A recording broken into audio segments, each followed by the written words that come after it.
الحمدللہ وحدہ والصلاة والسلام علی من لا نبی بعدہ اما بعد. الحمدللہ اللہ کے فضل و کرم سے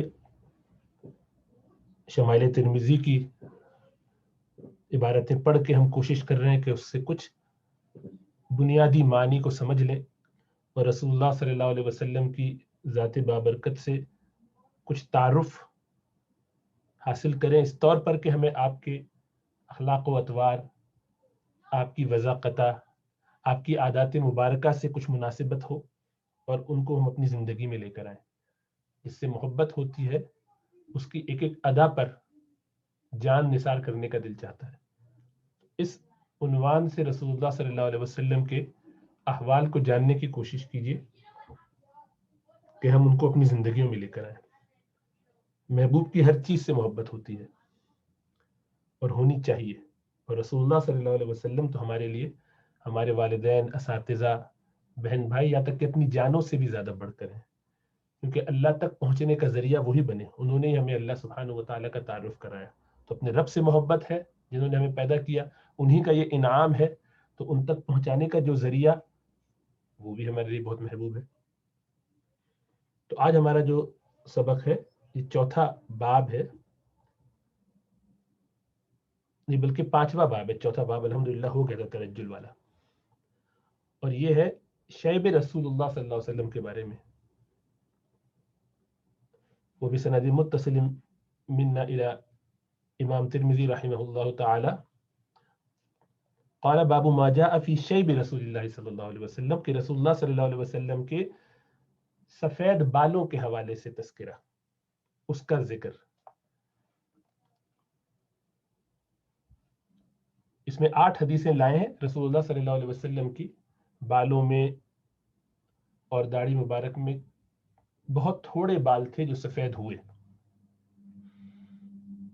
تو وہ بھی قال حدثنا محمد بن بشار قال اخبرنا ابو داود قال اخبرنا حمام عن قتادة قال قلت لأنس رضي الله عنه هل خضب رسول الله صلى الله عليه وسلم؟ قال لم يبلغ ذلك، انما كان شيبا في صدغيه ولكن ابو بکر خضب بالحناء والکتم.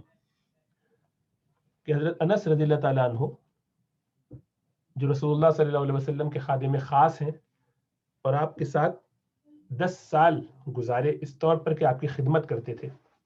10 سال کی عمر میں ان کی والدہ ام سلیم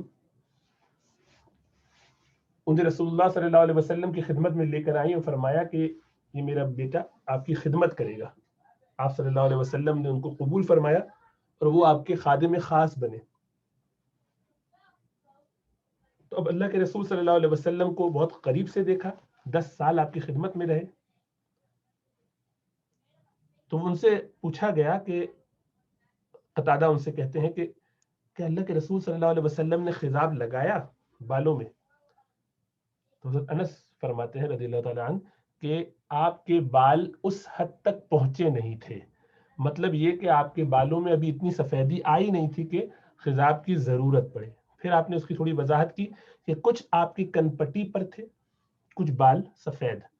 یہ جو بال سر سے داڑھی کی طرف آتے ہیں تو کانوں کے آگے کا جو حصہ ہے اس میں جو بال ہوتے ہیں اس کو صدغین کہتے ہیں. صدغین تسنیہ کا صیغہ ہے، تو کن پٹی. لیکن پھر آگے خود ہی فرماتے ہیں کہ لیکن ابو بکر صدیق رضی اللہ تعالیٰ عنہ انہوں نے حنا اور کتم ان دونوں سے خضاب کیا ہے، یعنی وہ کیا کرتے تھے. حنا مہندی، ہننا بھی اس کا تلفظ ہے، یہ تو معروف ہے، ہمارے یہاں استعمال ہوتا ہے. اور کتم یہ بھی ایک سیاہی مائل سبز رنگ کی جڑی بوٹی ہے، اس کا بھی رنگ بہت شدید ہوتا ہے، اور اگر دونوں کو ملا دیا جائے تو سیاہی مائل ہو جاتا ہے رنگ مہندی اور اس کو.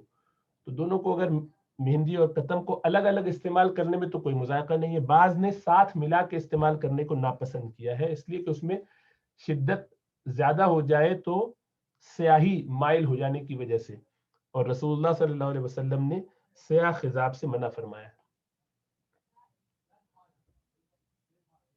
وہ بھی قال حدثنا اسحاق بن منصور ويحيى بن موسى قال حدثنا عبد الرحمن حدثنا عبد الرزاق عن معمر عن ثابت عن انس رضي الله تعالى عنه قال ما عددت في رأس رسول الله صلى الله عليه وسلم ولحيته الا 14 شعرة بيضاء کہ حضرت انس فرماتے ہیں کہ میں نے رسول اللہ صلی اللہ علیہ وسلم کو آپ کے سروں میں اور آپ کے سر میں اور آپ کی داڑھی مبارک میں بالوں کو گنا تو نہیں پایا مگر 14 سفید بال، یعنی باقاعدہ شمار کیے.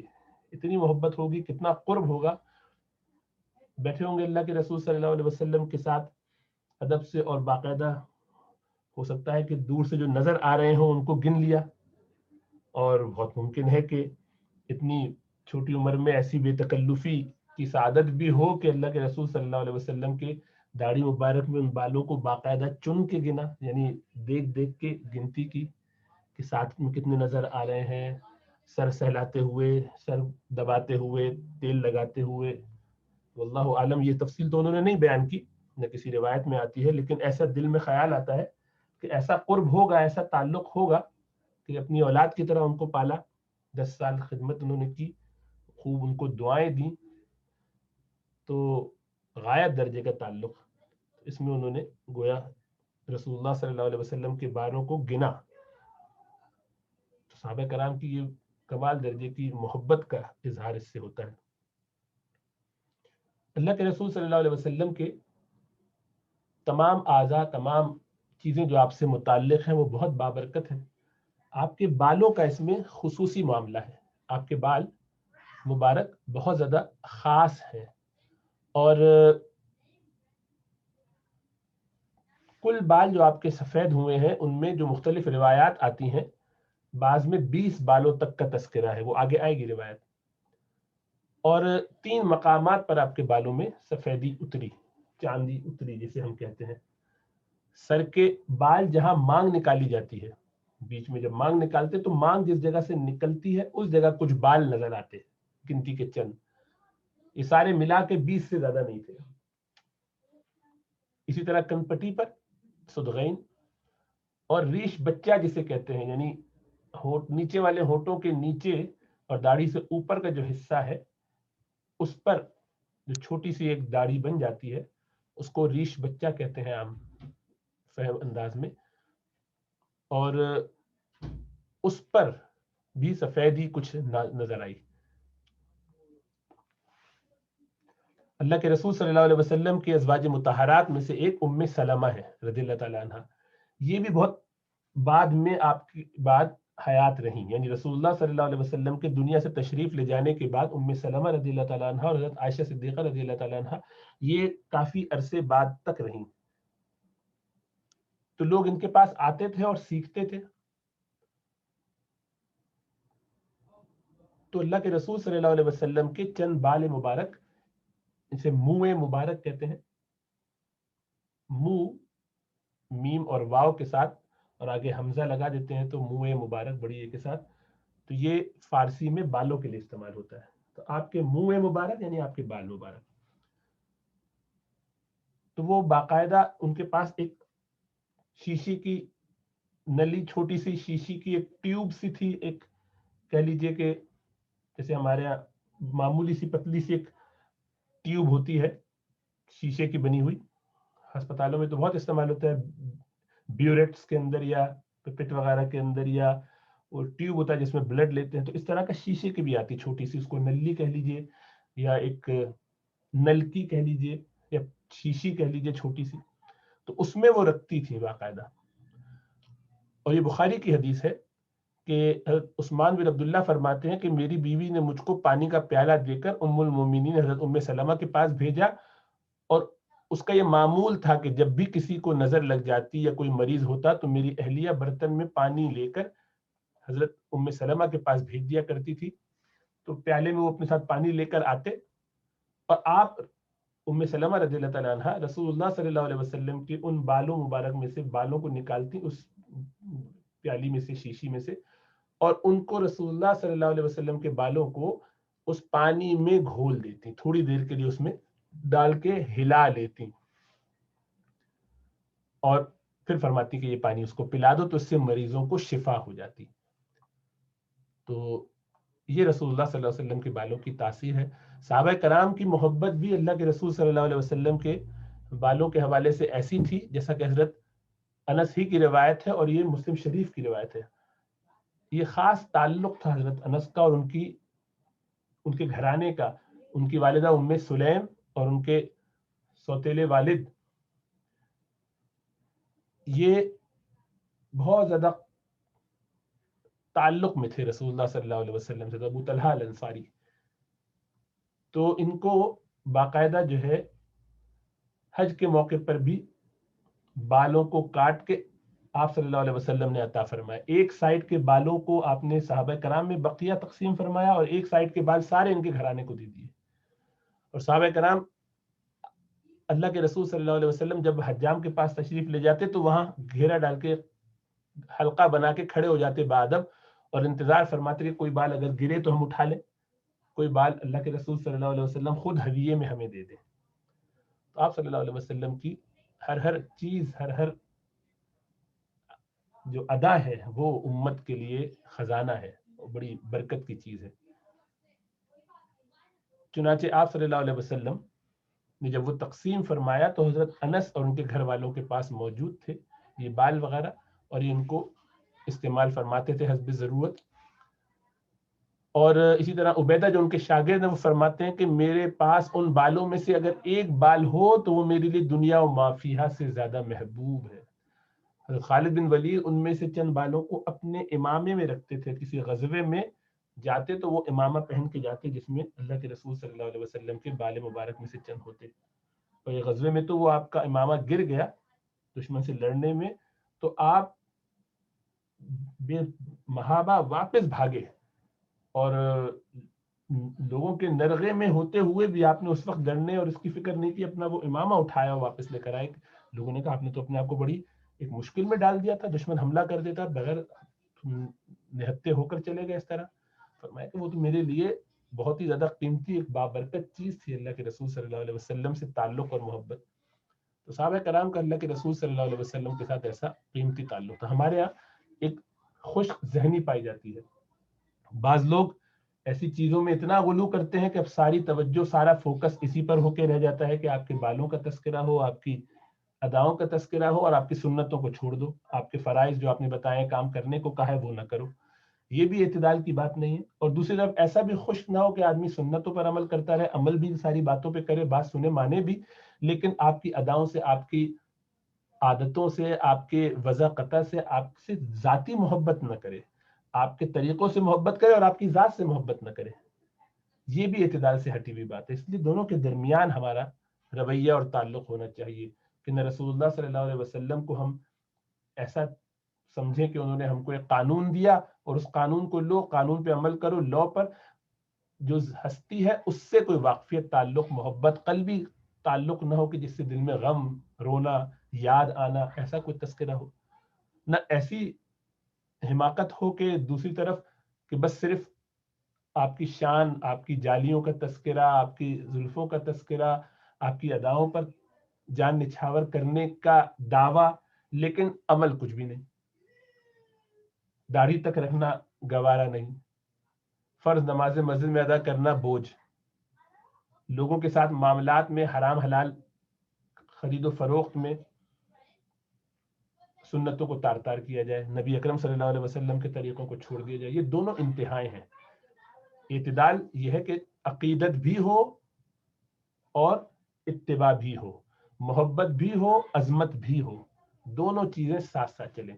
یہ خوف اور ڈر بھی ہو کہ ہم غلطی سے بے ادبی نہ کر جائیں, اہتمام اس کا بھی بہت ہو, لیکن ساتھ ساتھ ایسا قلبی تعلق بھی ہو کہ ان کی یاد میں دل روئے, آنکھوں سے آنسو جاری ہو, آپ کی اداؤں پہ مر مٹنے کا دل چاہے.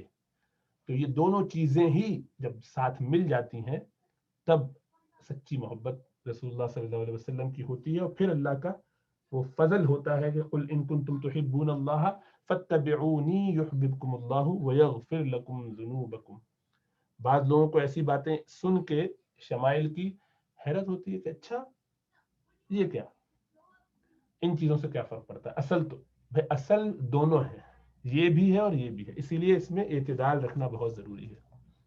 اللہ ہمیں سمجھ اور شعور عطا فرمائے، کیونکہ صحابہ کرام سے زیادہ ہمیں دین نہیں سمجھ میں آ سکتا، جیسا انہوں نے سیکھا ویسا ہم نہیں سیکھ سکتے، ان کا مقام بہت اونچا ہے۔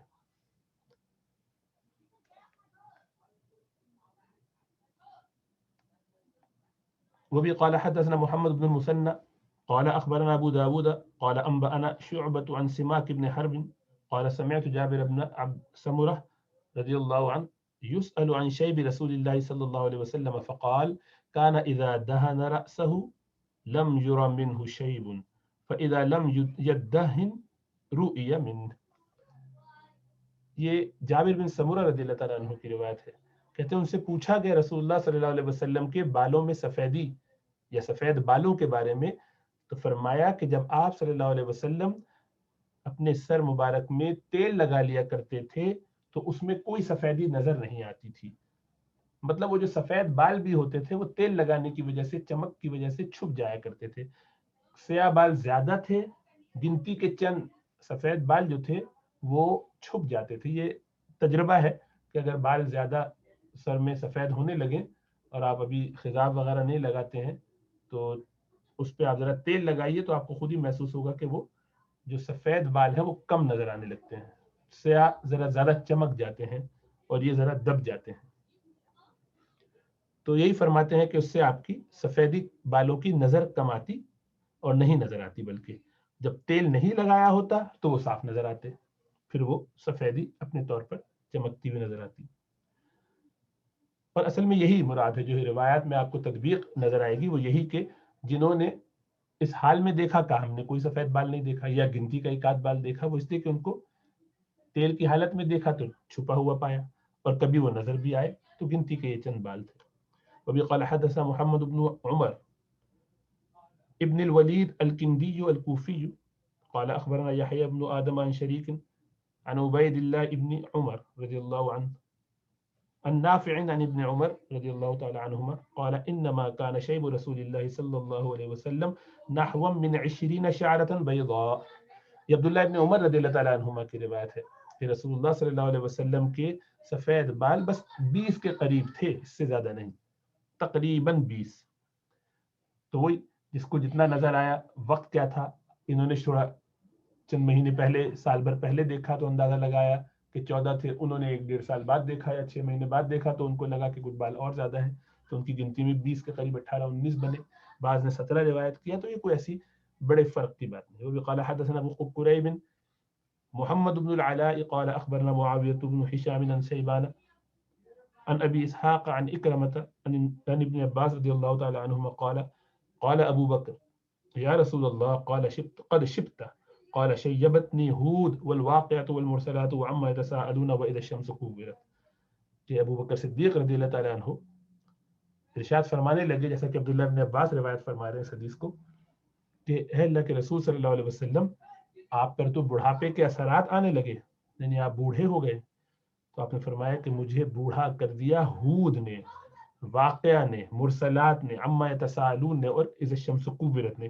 یہ مختلف صورتوں کے آپ نے نام لیے سورہ ہود وغیرہ کا، اور اس میں آپ نے یہ فرمایا کہ ان صورتوں میں مجھے بوڑھا کر دیا۔ سورہ ہود کے بارے میں یہ ہے کہ اس میں جو لفظ آیا ہے خاص اللہ کے رسول صلی اللہ علیہ وسلم کے لیے ایک وہاں پر حکم نازل ہوا ہے، اور وہ یہ کہ فاستقم کما امرت، کہ اے رسول اللہ صلی اللہ علیہ وسلم، اے محمد، اے ہمارے حبیب، بالکل سیدھے استقامت کے ساتھ کھڑے رہیے جیسا کہ آپ کو حکم دیا جا رہا ہے، یعنی بالکل جیسا حق ادا کرنا چاہیے اتنا کام کیجیے، خوب کام کیجیے۔ تو اس سے اللہ کے رسول صلی اللہ علیہ وسلم کو یہ فکر لاحق ہوئی۔ اور ایک اور جگہ یہ ہے کہ آپ ومن تاب معک، اور جو آپ کے ساتھ ایمان لے آئے ہیں، رجوع کر چکے ہیں، ان کو بھی یہی حکم دیجیے کہ وہ بھی آپ کے ساتھ استقامت اختیار کریں، دین میں جو مشقتیں آئیں اس میں بالکل ہلکے نہ پڑیں، ڈھیلے نہ ہو۔ تو اب یہ بہت بڑی ذمہ داری ہے کہ آدمی یہ سمجھے کہ گویا اللہ سبحانہ و تعالیٰ کا جو حق ہے وہ کیسے ادا کر سکتا ہے۔ تو اس ہولناک مناظر کا سوچ کر رسول اللہ صلی اللہ علیہ وسلم اس ذمہ داری کے بوجھ کو، جس سے قرآن فرماتا ہے کہ وَوَضَعْنَا عَنْكَ وِزْرَكَ، کہ ہم نے آپ سے علیحدہ کر دیا، دور کر دیا، ہٹا دیا آپ سے اس بوجھ کو، الذی انقض ظہرک، کہ وہ جو آپ کی کمر کو توڑے دے رہا تھا، یعنی اتنا بوجھ آپ محسوس کرتے تھے، فکر آپ کو امت کی اتنا تھی، اتنی آپ کو اتنا غم تھا کہ اللہ سبحانہ وتعالیٰ فرماتے ہیں کہ لعلک باخع نفسک الا یکونوا مؤمنین، کہ آپ تو اپنے آپ کو ہلاک کر ڈالیں گے اس غم میں کہ یہ لوگ ایمان نہیں لاتے، اتنی آپ کو فکر رہتی تھی. تو یہ آپ کی جو فکر تھی، استقامت تو بہت بڑا ایک کام ہے جو کیا جائے. اس لیے آپ صلی اللہ علیہ وسلم اس مشقت کو جب محسوس فرماتے تو اللہ سبحانہ و تعالیٰ کے سوالات، آپ کی طرف سے اکاؤنٹیبلٹی جو آپ کی ذمہ داری ہے، اس کو باوجود اس کے کہ آپ جانتے تھے کہ کوئی آپ پر قدغن نہیں، آپ پوری محنت کریں، لیکن امت کس طرح ساتھ چلے گی، وہ جو آپ کے ساتھ ایمان لائے ہیں وہ کس طرح چل پائیں گے، تو یہ سب چیزیں آپ کے لیے غم کا سبب بنتی تھی. اس لیے آپ پریشان جب ہوتے اور فکر لاحق ہوتی تو اس کی وجہ سے کچھ بالوں میں سفیدی آئی. اور اسی لیے آپ کا وہ مشہور و معروف واقعہ جو بار بار آپ نے سنا کہ اللہ کے رسول صلی اللہ علیہ وسلم، حضرت عائشہ فرماتی ہیں کہ میں رات کو اٹھی تو حضور صلی اللہ علیہ وسلم اپنے بستر پر موجود نہ تھے، بہت پریشان ہوئی تو آپ کو تلاش کرتے کرتے جنت البقیع پہنچ گئی، دیکھا تو آپ قیام کی حالت میں اور بارگاہ الہی میں گڑ گڑا کر تضرع کے ساتھ رو دھو کے بہت گڑ گڑا رہے ہیں، اور زبان سے مستقل یہ الفاظ آپ نکال رہے ہیں کہ یا رب امتی، یا اے میرے اللہ، اے میری امت، اے رب میری امت، میری امت. سجدے میں گئے تب بھی یا رب امتی، اے میرے، مستقل یہ آپ کا ورد زبان رہا. تو سیدہ عائشہ فرماتی ہیں کہ میں یہ منظر دیکھ کے کہ آپ اس طرح تڑپ رہے ہیں، اتنا پریشان، اتنا غمزدہ ہے، میں نے عرض کیا یا رسول اللہ صلی اللہ علیہ وسلم این القرآن لقد نسیتہ لاجل هذا، یعنی آپ قرآن کے مقابلے میں قرآن نہیں پڑھ رہے ہیں، تلاوت کے دوران بھی آپ بس ایک ہی تعلق بنا رہے ہیں اللہ سبحانہ وتعالیٰ سے، مستقل یہ فکر کر رہے ہیں اتنا زیادہ. تو آپ نے فرمایا یا عائشہ، اے عائشہ اتعجبین من هذا، کہ تمہیں امت سے میرے اس تعلق خاطر پر تعجب ہے؟ پھر فرمانے لگے کہ اقول ما دمت فی حیاتی یا رب امتی، میں تو ساری زندگی جب تک زندہ رہوں گا یہی کہتا رہوں گا کہ میری امت، میری امت، اے میرے رب مجھ پر کرم فرما دے. فرمایا کہ جب میں قبر میں داخل ہوں گا تب بھی یہی کہتا رہوں گا، جب میں اٹھایا جاؤں سور پھونکنے پر تب بھی یہی کہتا رہوں گا. اللہ اکبر. تو اس قدر آپ کو امت کی فکر تھی. اسی طریقے سے ایک مرتبہ آپ نے مستقل اللہ سے دعا کی کہ اے اللہ میری امت خوب کثرت سے، اور یہاں تک کہ اللہ سبحانہ تعالیٰ کی طرف سے یہ وعدہ آ گیا کہ آپ کی امت کو میں عافیت کے ساتھ گزاروں گا. تو یہ رسول اللہ صلی اللہ علیہ وسلم کی ایسی فکر تھی ہمارے لیے کہ اس کی وجہ سے آپ فرماتے ہیں کہ میرے بالوں میں یہ جو سفیدی تمہیں نظر آ رہی ہے ابو بکر، یہ امت کا درد اور غم ہے، اس ذمہ داری کا احساس ہے کہ لوگ کس طرح سے ان کو بچاؤں. دوسری روایت میں آپ نے سنا کہ میرا معاملہ اس شخص کی طرح ہے کہ جو آگ کہیں جلی ہو اور اس میں پتنگے آ کے گر رہے ہوں تو یہ پتنگوں کو ہٹائے، اور پتنگے اس کی کوششوں کو ناکام بنا کر گرے جاتے ہیں. فرمایا میں اسی طرح تمہاری کمروں سے پکڑ کے، تمہاری کمریں پکڑ کے تم کو گھسیٹ رہا ہوں، جہنم سے دور کرنے کی کوشش کر رہا ہوں، لیکن تم میری ان کوششوں کو برابر نہیں ہونے دے رہے ہو، کوشش کر رہے ہو تم بھی گر رہے ہو پتنگوں کی طرح. یعنی جو مکہ کے مشرکین تھے ان کی طرف اشارہ ہے، غیر مسلموں کی طرف. اللہ سبحانہ وتعالی ہمیں اپنے نبی سے سچی محبت اتباع کے ساتھ نصیب فرمائے گا. کیسی فکر، کیسا غم امت کا. قال حدثنا علي بن حجر قال أنبأنا شعيب بن صفوان عن عبد الملك بن عمير عن عياد بن لقيط العجلي عن أبي رمثة التيمي أي تيم الرباب قال أتيت النبي صلى الله عليه وسلم ومعي ابن لي قال فأريته فقلت لما رأيته هذا نبي الله وعليه ثوبان أخضران وله شعر قد علاه الشيب وشيبه أحمر. کہ یہ ابو رمثہ صحابی ہیں، فرماتے ہیں کہ وہ رسول اللہ صلی اللہ علیہ وسلم کے ساتھ تشریف لائے، آپ کے پاس تشریف لائے، آپ سے ملنے آئے. اس حال میں کہتے ہیں کہ میں اپنے ساتھ اپنا بیٹا بھی لے کے آیا، اور یہ روایت کبھی بیٹے سے آتی ہے اور کبھی باپ سے آتی ہے، دونوں نے ظاہر بات موقع پر موجود تھے، چھوٹا بچہ. تو کہا کہ میں نے اپنے بیٹے کو دکھایا، بیٹا یہ دیکھو یہ رسول اللہ صلی اللہ علیہ وسلم ہے. پھر کہتے جب میں نے آپ کو دیکھا تو میرے دل نے اس وقت یہ گواہی دی کہ یہ نبی اللہ ہے، یہ اللہ کے نبی ہیں، یہ سچے نبی ہیں، یہ جھوٹے نہیں ہو سکتے. آپ کے چہرے کو دیکھ کر ہی گویا یہ یقین ہو گیا کہ آپ سچے نبی ہیں. اور یہی واقعہ یا اسی طرح کی بات جو ہے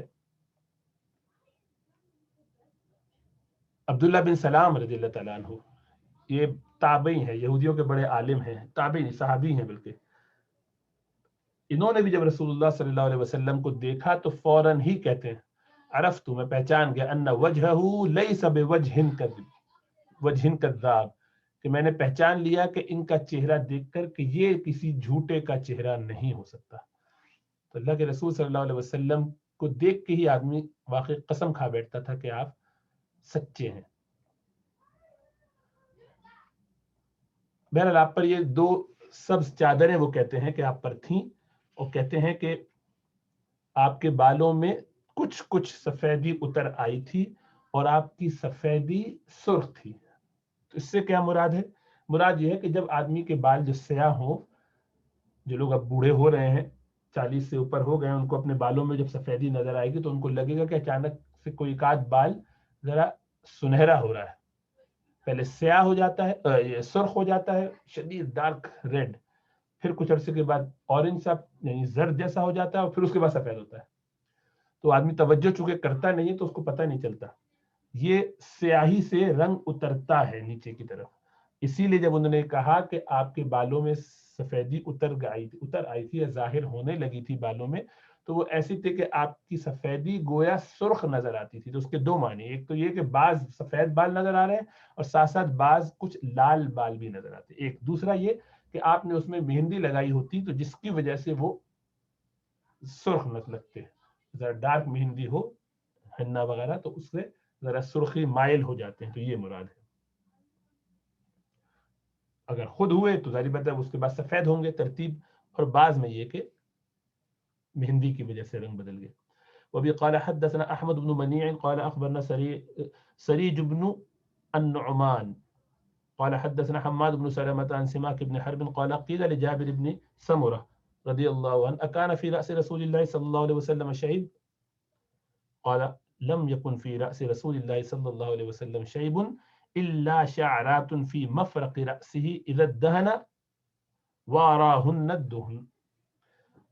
کہ جابر بن سمرہ ہی کی روایت ہے کہ سوال کیا گیا کہ کیا رسول اللہ صلی اللہ علیہ وسلم کے بالوں میں سفید بال تھے؟ فرمایا کہ نہیں، آپ کے سروں میں بہت کم، آپ کے سر میں بال سفید بہت تھوڑے تھے. کچھ شعرات، چند کچھ سفید بال تھے جو آپ کی مانگ میں تھے، جہاں مانگ نکالی جاتی اس جگہ کچھ سفیدی تھی، اور جب اس پر آپ تیل لگا لیتے تو تیل ان کو چھپا دیتا تھا، جیسا کہ بات پیچھے عرض ہو چکی. اگلا باب بھی اس کے ساتھ متعلق ہے، اس کو بھی پڑھ لیتے ہیں. اس کی بھی چند حدیثیں ہیں، 4 احادیث ہیں، وہ بھی پڑھ لیتے ہیں آج تک ہمارا یہ دونوں باب ساتھ کورڈ ہو جائیں جیسے ہی ان دونوں کے مضامین ہے. اور وہ ہے باب ما جاء فی خضاب رسول اللہ صلی اللہ علیہ وسلم، کہ آپ صلی اللہ علیہ وسلم نے خضاب کس طرح کا استعمال فرمایا. اس میں بھی اختلاف ہے کہ کیا استعمال کہ نہیں، یعنی کیا رسول اللہ صلی اللہ علیہ وسلم نے خضاب لگایا ہے کہ نہیں. اس میں اختلاف اس طور پر ہے کہ بعض کا خیال یہ ہے کہ رسول اللہ صلی اللہ علیہ وسلم نے خضاب کبھی نہیں لگایا، اور بعض روایتوں سے ایسے اشارہ ملتا بھی ہے، اور بعض سے پتہ چلتا ہے کہ لگایا. تو اعتدال کی بات یہ ہے، تطبیق اس طرح سے ہے کہ رسول اللہ صلی اللہ علیہ وسلم نے خضاب بہت کم لگایا، اکثر معمول آپ کا خضاب لگانے کا نہیں تھا. وجہ اس کی ہے کہ بال ہی اتنے سفید نہیں ہوئے تھے کہ آپ کو ضرورت پڑے لگانا. تو آپ نے بتایا کہ ہاں لگایا جا سکتا، بلکہ لگانا بعض کے نزدیک مستحب ہے. علماء کی اکثریت کا رجحان یہ ہے کہ آپ نے خضاب نہیں فرمایا، بلکہ آپ کے بال جو اس میں سرخی مائل اور سنہرے تھے وہ قدرتی تھے. امام ترمذی کا بھی یہی رجحان ہے، اور حنفی علماء کا بھی اکثر یہی رجحان ہے. چنانچہ در مختار وغیرہ میں اس کی تصریح ہے کہ آپ کا عدم خضاب زیادہ صحیح ہے. اور وجہ اس کے علامہ شامی نے یہ بتائی کہ آپ کے سر اور داڑھی مبارک میں کل 17 بال تھے جو خضاب کی حد کو پہنچتے نہیں تھے کہ ان کو خضاب کیا جائے، کیسے کیا جائے. بہرحال اس کے علاوہ جو روایات ہیں ان میں بھی ایسا تذکرہ ملتا ہے کہ جس سے معلوم ہوتا ہے کہ آپ نے بہرحال کیا ہے خضاب. تو یہ کہا جائے گا کہ اکثر آپ نے خضاب نہیں کیا، لیکن کبھی کبھی کیا، بہت کم کیا لیکن کیا. تو اس بنیاد پر صحابہ کرام کی 2 جماعتیں آپ کو ملیں گی. حضرت ابوبکر صدیق رضی اللہ تعالیٰ عنہ، حضرت عمر فاروق رضی اللہ تعالیٰ عنہ، حضرت عثمان ذو النورین رضی اللہ تعالیٰ عنہ، حضرات حسنین کریمین یعنی امام حسن اور امام حسین جنہیں کہتے ہیں، یعنی دو صاحبزادگان سیدنا علی سیدہ فاطمہ کے رسول اللہ صلی اللہ علیہ وسلم کے نواسے، جو جنت میں مومنوں کے سردار، نوجوانوں کے سردار ہوں گے۔ تو ان حضرات نے یعنی خلفائے ثلاثہ جو تین خلیفہ راشدین ہیں، خلفائے راشدین اور حضرات حسنین، ان 5 لوگوں کا ثابت ہے خضاب لگانا۔ سیدنا علی رضی اللہ تعالیٰ عنہ سے ثابت ہے کہ آپ نے خضاب نہیں لگایا، آپ کا معمول خضاب لگانے کا بالکل نہیں تھا۔ اور اس سے یہ سمجھ میں آتا ہے کہ رسول اللہ صلی اللہ علیہ وسلم نے کم کم خضاب کیا، اور جس نے خضاب ان کے سامنے، اس کے بالوں میں ایسا سلسلہ تھا کہ وہ سفیدی، بعض لوگوں کے بالوں میں ایسا ہوتا ہے کہ سفیدی ناپسندیدہ لگتی ہے، یعنی دیکھ کے اجنبی لگتی ہے، اس میں ایک ذرا غرابت ہوتی ہے، یعنی بعض لوگوں کے بالوں میں اتنی سفیدی ہو جاتی ہے کہ وہ اچھا نہیں لگتا۔ چنانچہ اللہ کے رسول صلی اللہ علیہ وسلم کے سامنے جب ابو قحافہ رضی اللہ تعالیٰ عنہ یہ بڑھاپے میں ایمان لائے تھے، ابوبکر صدیق کے والد گرامی ہیں، بہت بڑھاپے میں، تو بال بالکل سفید اور سر کے بال، داڑھی کے بال بالکل، تو آپ نے ان کو فرمایا کہ ان کے بالوں کو رنگ دو، تو اس میں آپ نے فرمایا، یہ آپ کے الفاظ اس طریقے کے آئے کہ غیروا ھذا بشیء، بدل دو ان کو کسی چیز سے، ان میں ذرا وجتنبوا السواد، لیکن سفید رنگ سے بچنا، یعنی سفیدی سیاہی سے، سیاہ رنگ سے بچنا، کہ بالوں میں کالا خضاب مت کر لینا، باقی کوئی بھی خضاب کر لو، کوئی اور رنگ لگا لو۔ تو اس سے امت میں یہی مسئلہ ہے کہ سیاہ خضاب لگانا یہ جائز نہیں ہے، مکروہ ہے، سوائے ان کے کہ جن کو ضرورت ہو، جیسے کہ جہاد کے موقع پر، تاکہ دشمن پر ایک روب رہے، یا مسلمانوں کے جو امیر ہے، خلیفہ وقت ہے، صدر ہے، اس کو اجازت ہے کہ وہ سیاہ لگا لے تاکہ اس کا روب برقرار رہے، ورنہ عوام میں کبھی ہوتا ہے کہ اب تو بوڑھے ہو گئے، چلو اب ان کی کیا بات سنی جائے، تو روب کو برقرار رکھنے کے لیے اس کی اجازت دی گئی ہے۔ اچھا، ایک مسئلہ اور بھی ذہن میں رہے، یہ جو سفید بال ہیں ان کا اکھاڑنا، بعض لوگوں کے گنتی کے 2-3 بال ہوتے ہیں، اس کو نوچ لیتے ہیں، کھینچ لیتے ہیں، نتف الشیب اس کو کہتے ہیں، تو یہ جو ہے ناپسندیدہ ہے، یہ مکروہ ہے۔ اللہ کے رسول صلی اللہ علیہ وسلم کی جو ایک حدیث ہے اس بارے میں، حدیث مرفوع ہے کہ تم بڑھاپے کو مت اکھاڑو، یعنی سفید بالوں کو مت اکھاڑو، یہ مسلمانوں کے لیے نور ہے، روشنی ہے۔ تو یہ حدیث حسن ہے، اس بنیاد پر بالوں کا اکھیڑنا یا اس کو نوچ لینا، یہ سفید بالوں کا یہ ناپسندیدہ عمل ہے، اس سے بچنا چاہیے۔ تو اب جن لوگوں کے بال سفید ایسے ہوں کہ دیکھ کے وحشت ہوتی ہو، انہیں چاہیے کہ وہ اس کو رنگ لیں، خضاب لگائیں، اور جن کے بالوں میں ایسا نہیں ہے بلکہ ان کے بال گرے اچھے لگتے ہیں، مناسب لگتے ہیں، وحشت نہیں ہوتی، تو وہ ایسا چھوڑ دیں۔ بعض لوگوں کے سفید بال بہت پیارے لگتے ہیں، ان پر بہت جچتے ہیں۔ میرے استاد حضرت مولانا عبدالستار ہاشمی صاحب دامت برکاتہم، ان کے بال سفید ہیں پورے، بالکل سیدھے چمکتے ہوئے، بہت ہی زیادہ بارونق، وہ دیکھ کے بہت حسین لگتے ہیں۔ اور بعض لوگوں کے بال سفید ہوں تو بھی وہ اچھے نہیں لگتے، بس جس کے اوپر جیسی صورت ہو، جیسا جچتا ہو، وہ ویسا کر لے۔ بہرحال اللہ کے رسول صلی اللہ علیہ وسلم کے سامنے صحابہ کرام نے خضاب فرمایا، اور آپ صلی اللہ علیہ وسلم نے اس کو قبول بھی فرمایا اور نکیر نہیں فرمائی، خود حکم دیا ابو قحافہ رضی اللہ تعالیٰ عنہ کو کہ وہ اس میں خضاب کر لے، تو اس سے پتہ چلا کہ جائز بھی ہے، پسندیدہ بھی ہے اگر ضرورت ہو، ورنہ سیاہ سے بچے آدمی، الا یہ کہ اس کا کوئی شرعی جواز ہو۔ وبه قال حدثنا احمد بن منيع قال اخبرنا هشيم قال اخبرنا عبد الملك بن عمير عن عياد بن لقيط قال اخبرني ابو رمثة قال اتيت النبي صلى الله عليه وسلم مع ابن لي فقال ابنك هذا فقلت نعم اشهد به قال لا يجني عليك ولا تجني عليه قال ورأيت الشيب احمر۔ یہ جو حدیث ابھی پیچھے گزری ہے وہی حدیث ہے، یہاں پر بھی وہی بات ہے، اس میں ایک اضافی جملہ آ گیا، اس کا تذکرہ یہاں فرمایا، اور وہ یہی کہ ابو رمسہ آئے اپنے صاحبزادے کو ساتھ لے کر، اور فرمایا کہ اے اللہ کے رسول صلی اللہ علیہ وسلم یہ میرا بیٹا ہے، یعنی سگا بیٹا ہے، میرا سلبی بیٹا ہے. اور یہ کہنے کا مطلب اس زمانے میں یہ ہوتا تھا، اشارہ اس طرف ہوتا تھا کہ اگر کبھی کوئی ایسا مسئلہ آ جائے، مجھ پر کوئی قصاص ہو یا مجھے کوئی مشکل پڑے، تو میری جگہ یہ اس کا بدلہ دے دے گا. ہم ایک دوسرے کے لیے باپ بیٹے ہونے کی وجہ سے ایک دوسرے کی جنایت کو قبول کر لیں گے. آپ صلی اللہ علیہ وسلم نے فرمایا کہ نہیں، فوراً اس کے اصلاح فرما دی اس بات کی کہ نہیں، یہ تم سے جنایت اس کی اور اس سے تمہاری جنایت نہیں لی جائے گی، یعنی تمہارا بدلہ اس سے اور اس کا بدلہ تم سے نہیں لیا جائے گا. وَلَا تَزِرُ وَازِرَةٌ وِزْرَ أُخْرَى، یہ قرآن کا اصول ہے، کوئی دوسرے کا بوجھ نہیں اٹھاتا. اور پھر آگے وہی روایت ہے کہ میں نے دیکھا تو آپ کے بالوں میں کچھ سفید بال سرخ جیسے تھے. تو اس سے بھی پتہ چلا کہ وہ سرخی غالباً خضاب سے ہوگی، یا یہ کہ وہ جب آہستہ آہستہ سفیدی کی طرف جا رہے ہو تو.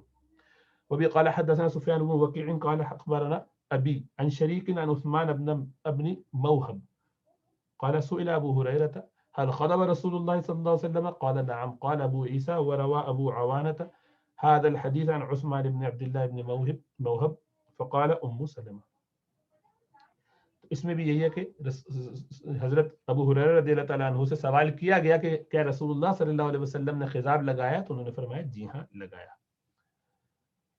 وبه قال حدثنا إبراهيم ابن هارون قال أنبأنا النضر بن زرارة عن أبي جناب عن إياد بن لقيط عن الجهزمة امرأة بشير ابن الخصاصية رضي الله عنها قالت وأنهم قالت وكهتي ہیں أنا رأيت رسول الله صلى الله عليه وسلم يخرج من بيته ينفض رأسه، کہ میں نے رسول اللہ صلی اللہ علیہ وسلم کو دیکھا. یہ ہے جہزمہ نام کی صحابیہ، بشیر ابن خصاصیہ کی زوجہ محترمہ. وہ کہتے ہیں کہ میں نے دیکھا رسول اللہ صلی اللہ علیہ وسلم کو یخرج من بیتہ، کہ آپ نکل رہے ہیں اپنے گھر سے، ینفض رأسہ، آپ کا بال کو آپ جھٹک رہے ہیں. تھوڑا سا بالوں کو گیلے ہوں تو ہلکا سا ایسا سر کو جھٹکتے ہیں، تو آپ نے ایسے جھاڑ رہے ہیں، ہلکا سا آپ نے بالوں کو جھاڑا، ہاتھ سے ایسے کیا ہوگا پانی نتھر جائے، ہلکا سا سر ایسے کیا ہوگا کہ تھوڑا سا پانی جھٹک جائے. وقد اغتسل وبرأسه ردغ او قال ردع من حناء شک فی هذا الشیخ. کہتے ہیں کہ اور ابھی ابھی آپ نے غسل کیا ہوا تھا، اس حال میں کہ آپ کے بالوں میں ایک دھبا تھا. دھبے سے مراد ہے رنگ محسوس ہوتا تھا کہ گویا ابھی آپ نے بال دھوئے ہیں، جو غسل کیا ہے بال دھوئے ہیں تو اس میں رنگ ہے، کوئی دھبا ہے، یعنی آپ نے خضاب کیا تھا، مہندی لگائی تھی یا جو چیز لگائی تھی اس کو اب آپ نے دھویا ہے تو اس کا اثر بالوں میں نظر آ رہا تھا. ردغن یا ردعن دونوں لفظ ہیں، ردعن زیادہ صحیح ہے. ردغن جو ہے وہ ذرا سا کیچڑ جیسا پتلا پتلا اس طرح کے دھبے کو کہتے ہیں، جبکہ ردعن جو خوشبو والے دھبے کو کہتے ہیں زیادہ مناسب ردعن ہے. وبی قال حدثنا عبد الله بن عبد الرحمن قال اخبرنا عمرو بن عاصم قال اخبرنا حماد بن سلمة قال اخبرنا حميد عن انس رضي الله عنه قال رايت شعر رسول الله صلى الله عليه وسلم مغضوبا. قال حماد واخبرنا عبد الله بن محمد بن عقيل قال رايت شعر رسول الله صلى الله عليه وسلم عند انس بن مالك مغضوبا. کہ یہاں پر انس کی روایت اور ان کا واقعہ ہے، وہ کہتے ہیں کہ میں نے رسول اللہ صلی اللہ علیہ وسلم کے بالوں کو خضاب زدہ دیکھا، یعنی جس پر خضاب لگایا ہوا تھا ایسا دیکھا. اور پھر خود یہ کہتے ہیں محمد بن عقیل جو کہ یہ شاگرد حضرت انس کے، وہ کہتے ہیں میں نے حضرت انس بن مالک رضی اللہ تعالیٰ عنہ کے پاس رسول اللہ صلی اللہ علیہ وسلم کے بال مبارک دیکھے جن میں خضاب ہوا تھا. تو اب اس سے یہ پتہ چلتا ہے کہ خضاب آپ نے کیا ہوگا تو وہ تھے، یا دوسرا آپشن یہ بھی ہے کہ بالوں کو جب رکھتے تھے اپنے پاس تو کبھی وقت گزرتا ہے تو اس میں تر و تازگی پیدا کرنے کے لیے کبھی شوقیہ خود خضاب لگا لیتے، مہندی میں رکھ کے اس کو کلر دے دیا، تو اس زمانے کا جو طریقہ رہا ہو. بہرحال آپ صلی اللہ علیہ وسلم سے خضاب کرنا ثابت تو ہے لیکن کم کم، اور اسی لیے بعض کے نزدیک زیادہ افضل یہ کہ بالوں کو خضاب نہ کیا جائے. اسی لیے آپ کو نظر آئے گا کہ بعض علماء ائمہ خطبہ مساجد کے صلحاء امت بزرگان دین آپ کو نظر آئے گا کہ بالوں میں ہمیشہ خضاب لگاتے ہیں، بال میں بھی داڑھی میں بھی، اور وہ سرخی مائل ہوتا ہے، یہ زیادہ پسندیدہ ہے. سیاہ خضاب ناپسندیدہ ہے، مکروہ ہے، منع فرمایا آپ نے. اور اسی لیے یہ جو تیسرا ایک طبقہ آپ کو ملے گا جو کہ بالوں میں کبھی خضاب نہیں لگاتا، تو وہ بھی چونکہ ان کے نزدیک افضل یہ ہے کہ نہ لگایا جائے، اس لیے وہ نہیں لگاتے. اس لیے دونوں میں کوئی تعارض نہیں ہے، دونوں باتیں بہرحال درست ہیں کہ آپ نے لگایا بھی لیکن بہت کم لگایا، جبکہ آپ کے سامنے بھی لگایا گیا اور آپ نے خود بھی لگوایا، اور آپ کے بعد صحابہ کرام میں سے خلفائے راشدین میں سے 3 خلفائے راشدین نے لگایا، اور سیدنا علی رضی اللہ تعالیٰ عنہ نے اور بعض اور صحابہ نے ان کے ساتھ بعد میں بھی خضاب نہیں لگایا. تو دونوں طرح عمل کرنا جائز ہے، لیکن دھوکے کی نیت سے سیاہ لگانا یا سیاہ ویسے ہی لگانا بلا عذر، اس سے بچنا چاہیے، کیونکہ باقاعدہ جب حدیث کے اندر آ گیا تو اس میں ہمیں احتیاط کرنا چاہیے. جس طرح حضرت علی، حضرت سلمہ بن اکوع اور ابی بن کعب رضی اللہ تعالیٰ عنہما، ان سب کا معمول یہ تھا کہ یہ لوگ خضاب نہیں لگایا کرتے تھے. بہرحال نبی اکرم صلی اللہ علیہ وسلم کی سنت ہے، تو کبھی اگر زندگی میں ایک آدھ دفعہ لگا لیا جائے تو وہ بھی اچھا ہے، اور ابھی اگر بال سفید نہیں ہوئے تو ابھی تو نہیں، جب ہوں تو ایک آدھ دفعہ کبھی لگا لے. لیکن یہ کہ ایسا لگائے کہ پیچھے ہی پڑ گئے، ہر وقت ہی لگائے جا رہے ہیں، مستقل رہے بال، ایک بھی بال ادھر سے ادھر ہوا تو پریشانی شروع ہو جاتی ہے بعض لوگوں کو، یہ سب بھی کوئی ایسا مناسب طریقہ نہیں کہ آدمی اپنے آپ کو بہت زیادہ ان چیزوں میں الجھا کے رکھے کہ بہت اہتمام ہو رہا ہے، گھنٹوں گھنٹوں اس میں باقاعدہ جا رہے ہیں اور لگوا رہے ہیں. اب تو یہ ایک بیماری ہو گئی ہے کہ جاتے ہیں اپنے پارلرز اور وہاں کرتے ہیں. نبی کا طریقہ صلی اللہ علیہ وسلم اگر اختیار کرنا ہے گھر میں، بس سیدھا سادہ طریقہ ہونا چاہیے. یہ تکلفات کا دین نہیں ہے، ہمارا دین بہت سادہ ہے. اسی لیے آپ صلی اللہ علیہ وسلم کے بالوں کے بارے میں بھی تذکرہ کیا تھا کہ موقع ہوا تو چھوٹے کروا لیے، کانوں تک آ گئے، پھر سفر میں تو کوئی فکر نہیں کہ اب اس کے لیے اہتمام کر رہے ہیں، ورنہ صحابہ کرام کو ایک حکم کرتے تو وہ سب اپنا چھوڑ چھاڑ کے آپ کے بالوں کو صاف کرنے، ان کو کاٹنے میں لگ جاتے. نہیں، کوئی تکلف نہیں. ان سب چیزوں کا نام نہیں ہے دین کے. ہر وقت آدمی اسی فکر میں رہے کہ وہ کیسی وضاقت ہے. اسی لیے جو ترجل کے باب میں آپ نے پڑھا کہ بالوں میں کنگھی کرنا، یہ بھی غبن، یعنی کہ کبھی کبھی، ایسا نہیں کہ مستقل لگے ہوئے ہر تھوڑی دیر بعد شیریے کے آگے کھڑے ہیں اور دیکھ رہے ہیں کہ کیا حالات ہیں میرے. یہ سب چیزیں جو ہے بلا وجہ کی آرٹیفیشیلٹی ہے، یہ مصنوعی پن ہے. فطری طریقے پہ آدمی رہے، سادہ رہے، ہاں صاف ستھرا رہے، اہتمام بھی کرے لیکن گاہے گاہے. ہاں کرے تو گھر میں اگر بیوی کے لیے کرتا ہے بہت اچھا، جس طرح وہ آپ کو اچھی ہو تو صاف ستھری ہو تو اچھی لگتی ہے، آپ کو بھی ویسے کرنا چاہیے، لیکن اس میں بس اعتدال ہو، دیوانہ نہ ہو جائے آدمی. اللہ سمجھ اور شعور عطا فرمائے. اللهم صل وسلم وبارك على حبيبك حبيبنا محمد وعلى اله وصحبه اجمعين. والسلام عليكم ورحمة الله وبركاته.